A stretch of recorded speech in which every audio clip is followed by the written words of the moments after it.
ሰላም ጤና ይስጥልኝ የተከበራችሁ ተመልካችና አድማጮች የቻናል ቤተሰብ ተከታታዮች ለሰዓቱ የተመረጡትን መረጃዎች በልዩ ሁኔታ የወጣ መረጃ አለ። እሱን ጉዳዮች የማስደምጣችሁ ይሆናል። በተለይ ላይክ ሼር ማድረጋችሁ እንዳይረሳ።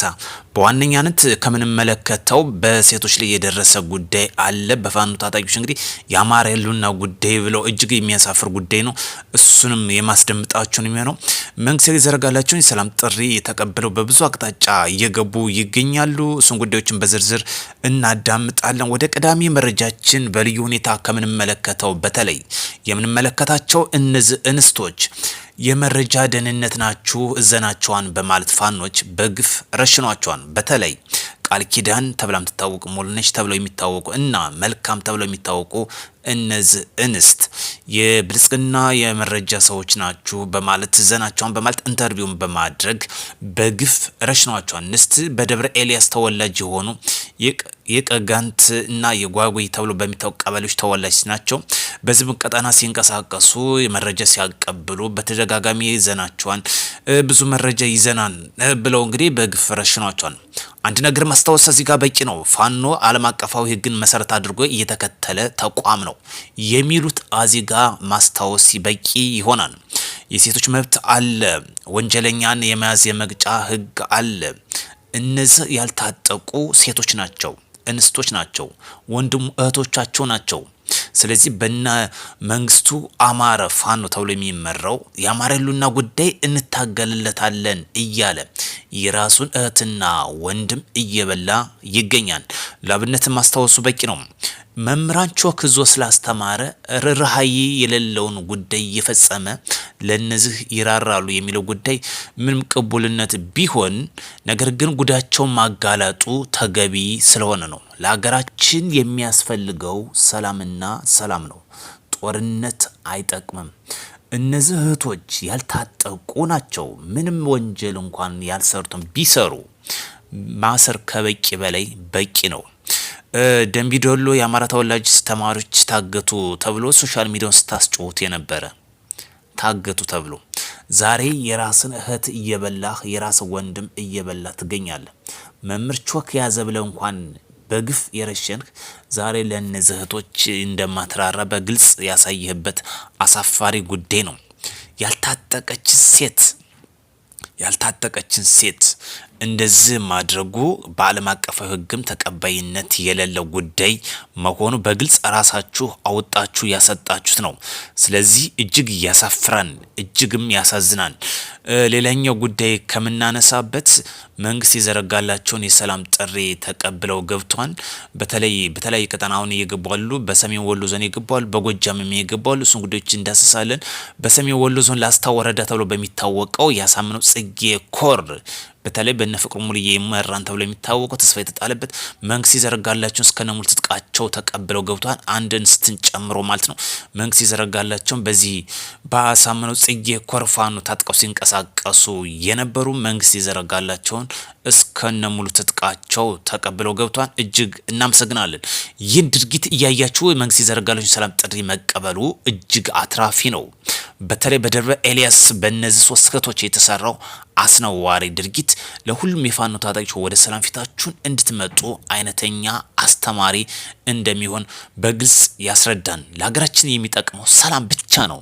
ጦርነት በየትኛውም አቅጣጫ አይጠቅምም። ለሰላም ዘብ እንቁም። ሌላኛው ጉዳይ በጃቢ ጠናን ወረዳ በተሳሳተ መንገድ ታጥቀው በጫካ ሲንቀሳቀሱ የነበሩ ታጣቂዎችም መንግስት የዘረጋላቸውን ሰላም ጥሪ በምዕራብ ጎጃም ዞን በጃቢ ጠናን ወረዳ በተሳሳተ መንገድ ታጥቀው በጫካ ሲንቀሳቀሱ የነበሩ ታጣቂዎች የመንግስት የሰላም ጥሪ ተቀብለው እስከነሙሉ ትጥቃቸው ገብቷል። ታጣቂዎችም የአማራን ህዝብ ነጻ እናወጣለን በሚል በተሳሳተ መንገድ በጫካ በመግባት ህዝባችን ላይ የሰላም እጦት እንዲከሰት ምክንያት ሆነናን ያሉ ሲሆን የበደሉትን ህዝብ ለመካስ በዛሬው ዕለት ታህሳስ 22 2018 ዓመተ ምህረት በጧቱ እስከነሙሉ ትጥቃቸው ከተፍ ብለዋል። እናመሰግናለን። በጦርነት የሚፈታ ጉዳይ አለመኖሩን በዚያው የዚጋ ካነሳን አይቀርም።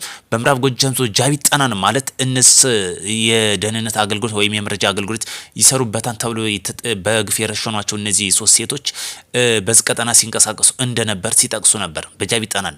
ስለዚህ በጃቢ ጠናን ታጥቃችሁ የምትንቀሳቀሱ ቀሪ ወንድሞችም የነዚህን እህቶች ግፍ በመመልከት ወደ ሰላም ፊታችሁን እንድትመጡ በድጋሜ ደጋግመን ማሳሰብ እንፈልጋለን። የአማራ ነጻነት የሚወጣው ዓለም አቀፋዊ ሕግን በተከተለ በንግግር በድርድርና በውይይት በሰለጠነ መንገድ እንጂ በጦርነት የሚፈታ አለመኖሩን ከነዚህ ከቶቻችን የተመለከትነው ጥሩ አስተማሪ ጉዳይ ነው።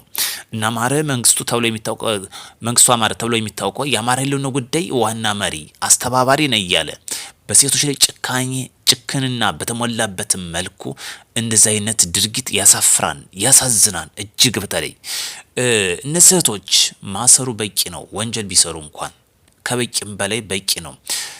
ሰው ገሎ እንኳን በዓለም አቀፋዊ ህጉን መሰረት ባደረገ መልኩ በስር ነው የሚቀጣ።